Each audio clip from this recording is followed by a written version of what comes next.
Assalamualaikum warahmatullahi wabarakatuh. Kembali lagi dengan saya, Pak Mukti Prasaja, untuk mata kuliah Sistem Ekonomi Indonesia. Nah, pada kali ini, tepatnya di sesi 7, kita akan berdiskusi bersama tentang bagaimana strategi pembangunan ekonomi di Indonesia. Nah, materinya sudah ada di buku BMP dan juga sudah tersedia di PPT, PowerPoint yang ada di e-learning. Nanti silakan kalian akses.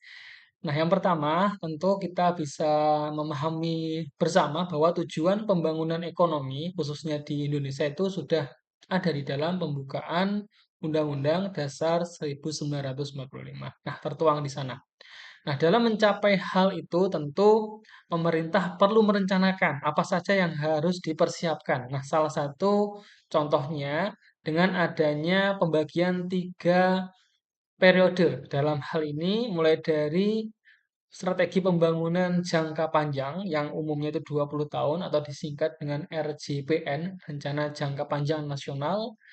Terus menengah itu 5 tahun dan juga rencana kerja pemerintah biasanya 1 tahun. Nah, tiga hal ini saya yakin pemerintah sudah menyiapkan regulasinya dengan baik dan harapannya tidak hanya di satu pemerintahan saja. Nah, pemerintahan yang berikutnya, kepresidenan yang berikutnya juga bisa melaksanakan apa yang sudah ditetapkan tadi.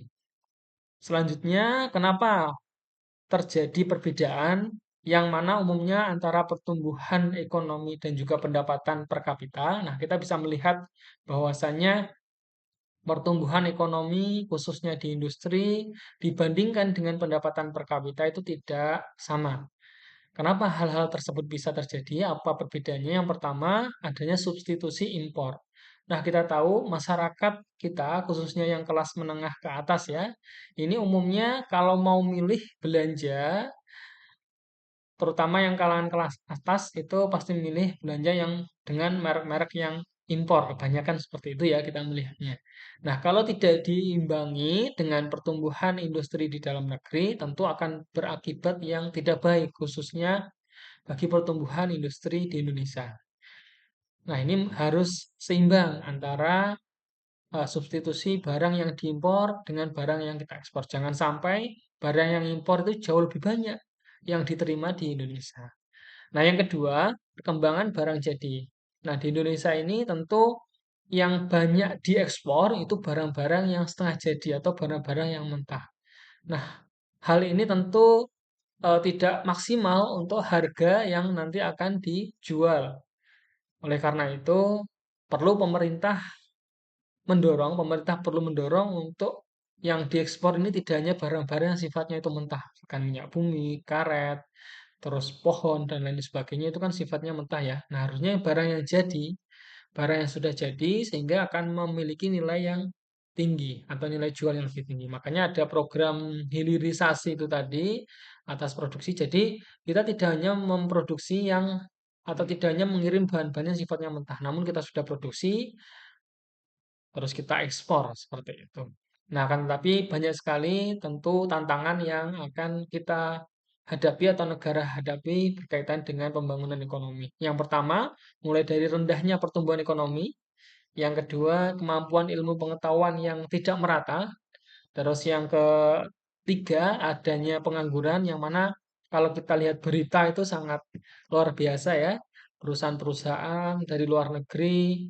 Terus yang terbaru kemarin itu ada di Yamaha sama perusahaan Ritek itu ya mengalami gulung tikar. Nah, ini menjadi hal yang miris sebenarnya, namun industri di Indonesia itu harus kuat sehingga akan meminimalisir dari pengangguran. Nah, oleh karena itu adanya kesenjangan tersebut perlu dicarikan solusinya. Ada 3 hal yang bisa diterapkan dan barangkali juga sedang diusahakan diterapkan oleh pemerintah saat ini. Yang pertama yaitu kebijakan fiskal.